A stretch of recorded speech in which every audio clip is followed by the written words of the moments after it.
Siapa nih di sini yang ingin hidup tenang secara finansial, ingin bisa beli apa saja tanpa harus pusing, bisa jalan-jalan, dan juga bisa punya dana pensiun yang cukup. Tapi seringkali, jalan menuju kebebasan finansial ini penuh dengan jebakan yang tidak kita sadari. Nah, berikut adalah 10 kebodohan finansial yang bisa membuat kita miskin dalam jangka waktu yang panjang. Kesalahan yang pertama adalah gaya hidup yang lebih besar dari penghasilan. Ini adalah salah satu kesalahan yang paling umum banget. Banyak orang yang terdorong untuk hidup mewah di luar kemampuan mereka hanya demi gengsi atau terlihat sukses. Mereka memaksakan diri untuk membeli barang-barang bermerek, makan di restoran mahal, atau liburan yang biayanya tidak sebanding dengan penghasilan. Gaya hidup seperti ini seringkali dipicu oleh media sosial, di mana orang-orang hanya menunjukkan sisi terbaik dari hidup mereka. Akhirnya mereka merasa perlu mengimbangi dan tanpa sadar terjebak dalam lingkaran pengeluaran yang tidak sehat. Akibatnya, uang kalian akan habis untuk hal-hal yang konsumtif dan tidak ada lagi sisa untuk ditabung.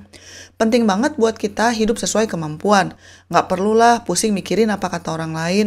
Fokus aja pada tujuan finansial kalian sendiri. Lebih baik punya tabungan dan investasi yang sehat daripada punya barang mewah tapi utangnya menumpuk. Hidup sederhana tidak berarti sengsara kok. Ini malah justru bisa membuat kalian hidup lebih tenang. Kesalahan yang kedua adalah tergoda skema investasi bodong. Nah, ini juga bahaya banget nih. Banyak orang di Indonesia tergiur dengan iming-iming keuntungan besar dalam waktu singkat seperti yang ditawarkan oleh skema investasi bodong. Mereka menjanjikan keuntungan puluhan persen dalam sebulan, padahal itu kan nggak realistis. Para penipu ini biasanya memanfaatkan ketidakpahaman kita soal investasi atau juga bisa memanfaatkan ketenaran mereka. Mereka mengemasnya dengan sangat meyakinkan dan membuat kita merasa rugi kalau nggak ikutan. Akibatnya, banyak orang yang gelap mata dan nekat menanamkan semua uang mereka bahkan sampai pinjam uang, padahal ujung-ujungnya uangnya hilang. Ingat bahwa tidak ada investasi yang untung besar tanpa risiko. Kita harus selalu berhati-hati dengan tawaran yang terdengar terlalu bagus. Sebelum berinvestasi, pastikan instrumennya terdaftar dan diawasi oleh OJK. Itu aja sebetulnya belum jadi jaminan. Akan lebih baik lagi kalau memang teman-teman mau investasi, coba belajar dulu dan mulai dari yang gampang-gampang aja. Misalnya reksadana, atau beli emas, dan sebagainya. Kesalahan yang ketiga adalah terjebak judi online. Nah, judi online ini juga sayangnya sangat populer di Indonesia ya, karena sering dianggap sebagai jalan pintas untuk kaya. Padahal itu adalah jalan tol menuju jurang kemiskinan.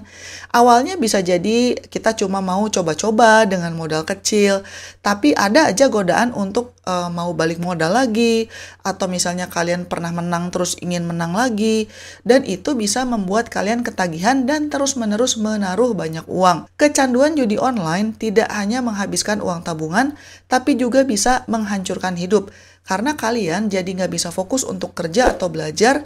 Misalnya juga itu merusak hubungan dengan keluarga, dan juga utang menumpuk di mana-mana. Setiap kekalahan terasa seperti dorongan untuk terus bermain karena berharap ada kemenangan yang akan menyelamatkan. Ketahuilah bahwa judi online itu bukan investasi, tapi udah pasti rugi dalam jangka panjang, belum lagi dosa lagi ya untuk orang Islam. Statistik menunjukkan bahwa sangat sedikit orang yang bisa untung dari judi karena sistemnya memang dirancang untuk membuat bandar menang. Jangan pernah berpikir bahwa kalian bisa mengalahkan bandar karena kalian pasti kalah.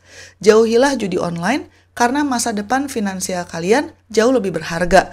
Kalau teman-teman masih nggak percaya nih tentang bahaya judi online, coba kalian Google ya atau cari di YouTube materi-materi dari Ko Dennis Lim ya, yang dulu pernah jadi bandar judi, tapi sekarang sudah bertobat. Coba dicari informasinya dan belajar dari situ. Kemudian kesalahan yang keempat adalah tidak membuat anggaran. Banyak dari kita yang menganggap bikin anggaran itu ribet dan lebay dan gak penting. Akhirnya pengeluaran jadi tidak terkendali dan uang habis begitu saja tanpa jelas kemana larinya. Tapi kalau kalian nggak tahu kemana uangnya pergi, gimana bisa menghemat? Tanpa anggaran, kalian akan gampang tergoda untuk membeli barang-barang yang tidak perlu hanya untuk ikut-ikutan atau ikut tren. Akhirnya, uang habis untuk hal-hal konsumtif, sementara kebutuhan utama seperti dana darurat atau tabungan pensiun jadi terabaikan. Ini adalah awal dari masalah finansial yang lebih besar. Mulai sekarang, coba luangkan waktu untuk mencatat setiap pemasukan dan pengeluaran. Dengan begitu, kalian bisa melihat lebih jelas pola pengeluaran kalian dan mulai membuat keputusan yang lebih bijak. Ini bukan hanya sekedar soal menghemat, tapi juga soal mengendalikan hidup finansial kalian. Kemudian, Kesalahan yang kelima adalah terjebak dalam utang konsumtif. Utang itu seperti bom waktu ya. Utang konsumtif misalnya aja untuk beli gadget, atau untuk beli baju baru, untuk beli barang-barang mewah yang hanya untuk pamer. Itu adalah utang-utang yang tidak produktif. Utang ini tidak menghasilkan apa-apa dan justru malah membebani kita dengan bunga yang terus menumpuk. Awalnya mungkin biasa aja, cicilannya mungkin nggak begitu banyak setiap bulannya. Tapi kalau terus-terusan itu bisa bola salju loh. Coba deh hitung, berapa total bunga yang harus kalian bayar. Jumlahnya itu bisa besar banget loh. Utang konsumtif ini seringkali membuat kita merasa terus-menerus dikejar tagihan dan uang gaji habis hanya untuk bayar cicilan. Kalau terus-menerus menumpuk utang konsumtifnya, kalian akan sulit untuk menabung atau berinvestasi. Prioritas utama jadi melunasi hutang dan bukan lagi untuk membangun kekayaan. Hindarilah utang seperti ini dan fokuslah pada utang yang produktif yang bisa menghasilkan. Misalnya aja untuk modal usaha atau untuk membeli properti. Kesalahan yang keenam adalah tidak memiliki dana darurat. Banyak dari kita yang pede dan berpikir, kejadian buruk mah nggak akan terjadi pada saya. Akhirnya kita tidak punya dana darurat. Padahal hidup itu kan penuh dengan ketidakpastian.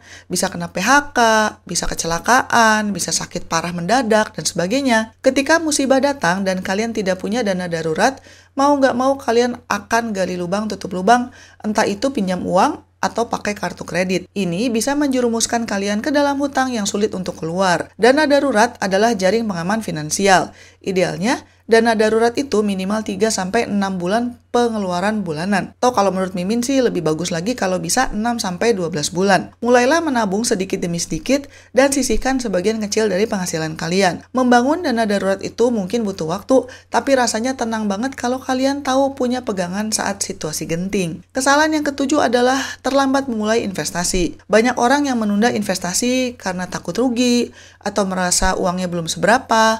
Mereka berpikir, nanti ajalah kalau sudah kaya, padahal ini kesalahan besar. Investasi itu kuncinya adalah waktu dan bukan hanya sekedar modal. Semakin cepat kalian mulai, maka semakin besar juga keuntungan yang bisa didapat. Dengan memulai investasi lebih awal, kalian bisa memanfaatkan kekuatan compounding interest atau bunga berbunga. Uang kalian akan berkembang dan hasilnya bisa jauh lebih besar daripada sekedar menabung biasa. Menunda investasi ini berarti kalian akan kehilangan kesempatan untuk melipat gandakan kekayaan. Jadi jangan menunggu kaya baru investasi. Yang penting itu mencari ilmu, kemudian mulai dari jumlah yang kecil dulu. Kenalilah berbagai instrumen investasi, misalnya reksadana atau saham, dan pilih yang paling sesuai dengan profil risiko kalian.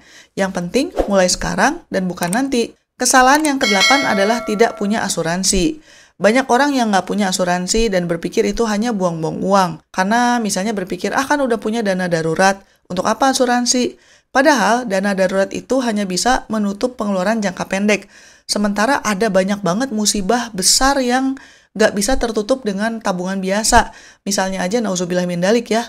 Kalau sampai sakit kanker, atau misalnya kecelakaan yang sampai lumpuh sebadan, itu parah banget dan bisa menghabiskan seluruh tabungan kalian, bahkan harus nombok jual rumah, sampai pinjam uang, dan sebagainya. Tanpa asuransi, kalian akan sangat rentan terhadap risiko finansial. Bayangkan kalau keluarga kalian atau kalian sendiri sakit parah dan harus dirawat di rumah sakit dalam jangka waktu yang lama. Biaya pengobatannya bisa sangat besar.